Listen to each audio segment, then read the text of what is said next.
ล่าสุดทั้งเพจลักของเพจลำเพลิน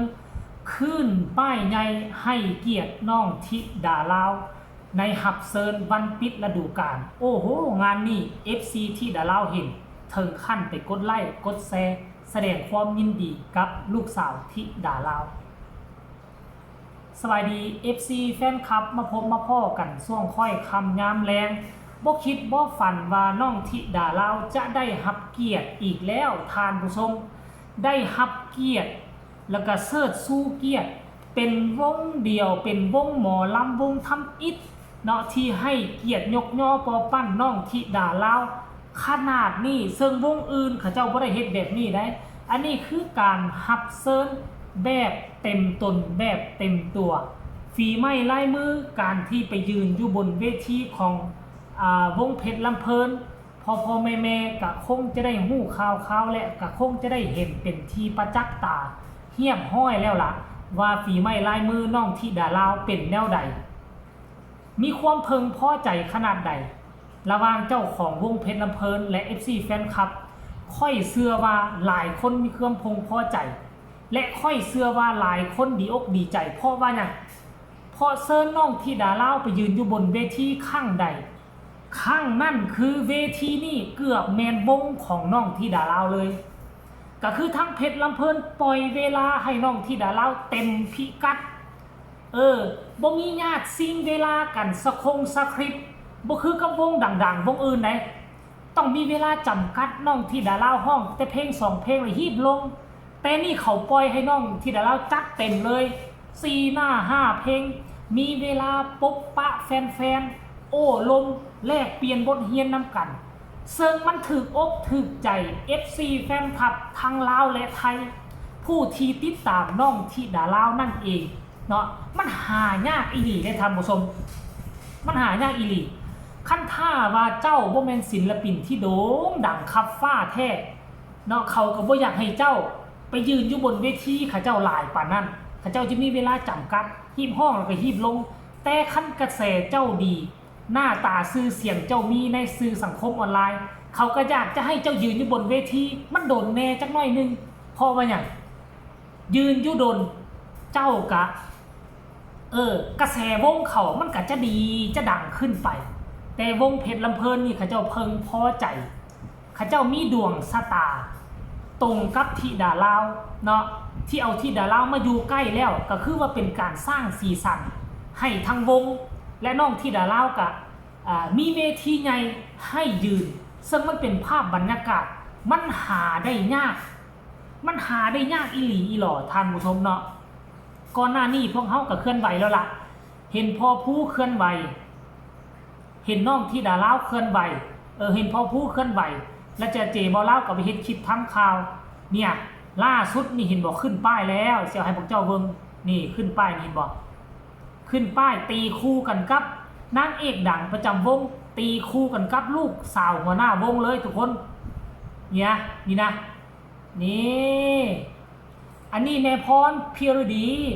อันนี้อาจารย์นี่ยังก็แม่เดือนเพ็ญบอกแม่เดือนเพ็ญคันพิษต้องขออภัยเด้อเป็นบรมครูแล้วก็มีน้องธิดาลาวอยู่นี่แล้วก็มีอันนี้น่าจะเป็นน้องอย่างน้อนี่เนาะอันนี้จำบ่ได้แต่ว่าอันนี้มันลูกสาวของแม่พรพิรดีทายาทเพชรลำเพลินนั่นเองท่านผู้ชมลูกสาวหัวแก้วหัวแหวนเอามาตีกันใส่เป็นเขาเอิ้นว่านิวเจนต้องตีคู่กับนิวเจนรุ่นผู้เฒ่าก็ตีคู่กับรุ่นผู้เฒ่ารุ่นบรมครูซะแม่พรพิรดีก็ซ้ำเป็นบรมครูของลำเพลินได้ของคำว่าหมอลำเพลินแล้วก็มีแม่อย่างน้อนี่แม่อย่างนี้อ่านบ่ออกเดือนเพ็ญแม่เดือนเพ็ญก็ถือว่าเป็นบรมครูยกเหนือขึ้นเอาไว้ขึ้นเหนือหัวรุ่นสืบทอดก็อยู่ทั้งด้านลุงธิดาลาวศรีวิไลศิลปินฮับเซิร์นแบบเต็มตัวทานผู้ชมเนี่ยวันที่20เดือน5พฤษภาคมปี2569ปิดฤดูกาลหมอลำเพชรลำเพลินบ้านหนองสะตาจ้อยว่าซั่นเด้ตำบลดอกล่ำว่ะอำเภอปทุมรัฐจังหวัด101ศิลปินรับเชิญแม่เดือนเพ็ญอำนวยพร น้องธิดาลาวศรีวิไลมีเพียงแต่2คนเท่านั้นศิลปินรับเชิญที่จะไปสร้างสรรค์ผลงานขับกล่อมความสนุกสนานอยู่ในงานปิดฤดูกาลของเพชรลำเพลินของปีนี้โอ้โหท่านผู้ชมโอ้ยสุดยอดเบิ่งเขาเจ้าให้เกียรติไหมรูปน้องธิดาลาวใส่ตรงกลางแล้วก็ใหญ่กว่ารูปของพอผู้ใหญ่บ้านสายจวดด้วยซ้ำไปท่านผู้ชม FC แฟนคลับเดี๋ยวไปฟังคำคิดคำเห็น FC แฟนคลับมึงดูเนาะเขาเจ้าสิมีคำคิดคำเห็นคือแนวใดหลังจากที่เห็นโปสเตอร์เห็นรูปภาพของวงประกาศขึ้นแบบนี้แล้วนะขอบคุณแม่พรที่ให้โอกาสน้องธิดาลาวได้ขึ้นเวทีอันทรงเกียรติวาสนาของเพชรลำเพลินว่าสั้นผู้ต่อมาก็บอกว่าขอบคุณผู้ใหญ่บ้านและแม่พรที่ให้เกียรติน้องธิดาลาวได้ขึ้นเวทีอันทรงเกียรติอีกครั้งเบิ่งแม่โอ้ยใจสิละลายคนต่อมาก็บอกว่ารอส้มอีลาน้อยเสน่ห์ครับว่าเสน่ห์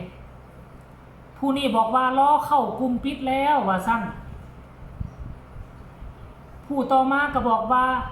เดือนพฤษภาคมมีงานวันเดียวเองเหรอว่าสั้นเดมีวันเดียวบ่มีวันเดียวเฮาก็ให้กำลังใจเพิ่นเนาะช่วงนี้อาจจะลงลุกคุกคานอีก 2-3 ปีอาจจะปังโด่งดังเปี้ยงปังก็เป็นไปได้เห็นคนล่มยาข้ามเนาะผู้ต่อมาบอกว่ารอซื้อบัตรกลุ่มปิดแล้วครับว่าซั่นเด้สุดยอดรวยๆดังๆเฮงๆปังๆครับปีผ่านๆมาอาจจะบ่มีคนมีกระแสไปยืนอยู่บนเวทีแต่ค่อยเชื่อว่าฤดูกาลซีจะมานี่ถ้าจับมือกันกับพอผู้ศรีวิไลเอาน้องธิดาลาวไปขึ้นค่อยเชื่อว่าเพชรลำเพลินอาจจะมีกระแสโด่งดังเปี้ยงปังหลายคนนี้แน่นอนผู้ต่อมาเนาะคอมเมนต์นี้บอกว่าจังไดกำลังใจมีให้ตลอดค่ะว่าซั่นเด้งานมากงานน้อยสักวันหนึ่งด้วยใจเต็มร้อยทำไปค่ะผู้ใหญ่บ้านมานาชัยพรพิรดีสู้ๆค่ะลูกๆเพชรลำเพลินคอมเมนต์ต่อมาเพิ่นก็บอกว่าสู้ๆเด้อว่าซั่นเป็นกำลังใจให้ทั้งเพชรลำเพลินทั้งน้องธิดาลาวท่านผู้ชมอันนี้คือส่วนหนึ่งของคำคิดคำเห็นมีทั้ง FC แฟนคลับของเพชรลำเพลินมีทั้ง FC แฟนคลับของบ้านศรีวิไลโดยเฉพาะของลูกสาวธิดาลาวต่างก็เข้ามาผสมโรงแสดงคำคิดคำเห็นพร้อมที่จะสนับสนุนทั้งเพชรลำเพลินทั้งน้องธิดาลาวในมือปิดฤดูกาลมันคงจะเป็นครั้งแรกที่น้องธิดาลาวได้ไปร่วมงานปิดฤดูกาลของวงหมอลำใหญ่ขนาดนี้ค่อยกะหวังว่ามาลัยจะล้นและจะเต็มคอฐาน FC แฟนคลับอยู่ทางด้านหน้าเวทีก็คงจะให้ความสนใจขับค่าหนาแน่นค่อยกะหวังว่า